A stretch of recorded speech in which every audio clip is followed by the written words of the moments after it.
Welcome to video number 4 in my study of Maxwell's equations. So this is the wrap-up of Chapter 1, Gauss's Law for Electric Fields, from the book A Student's Guide to Maxwell's Equations by Daniel Flesch. Okay, we've done a few problems, and I'm ready to move on.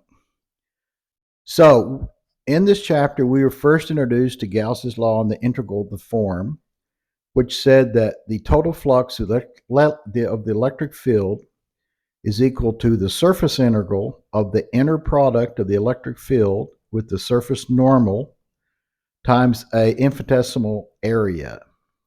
And that's equal to the charge enclosed in this surface, so that's in there, divided by the permittivity of free space epsilon naught.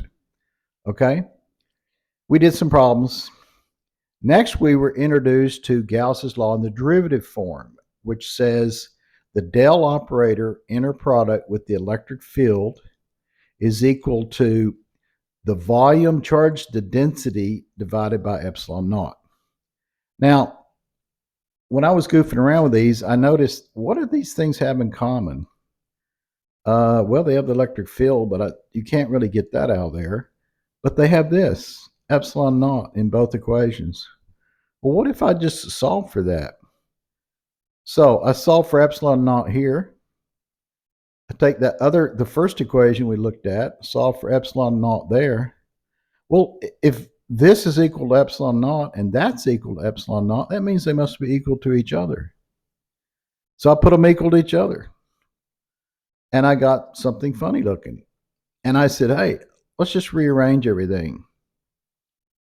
And I get this. So I pull the constants out, and I have this is equal to whatever this is. Well, we also learned in that chapter that the charge enclosed, if we can have a variable charge, the density. It could be a line, it could be a surface, or it could be a volume. It doesn't have to be a constant.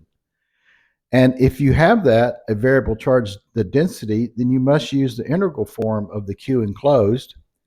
And we saw in that chapter, the Q enclosed is equal to, for the case of the volume, the triple integral or the volume integral of the surface the charge of the volume times the incremental the volume.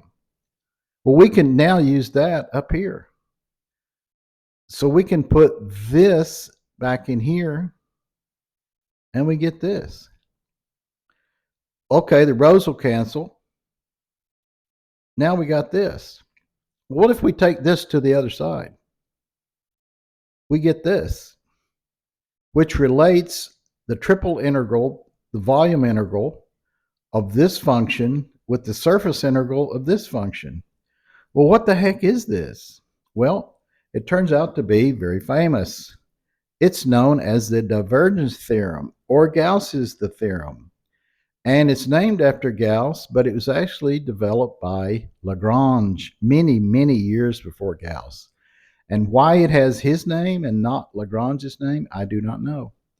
But this applies to any vector field. It's not just an the field that the divergence theorem works in. It's any vector field. And you may have seen this in vector calculus, the divergence theorem. Anyway, it's quite famous.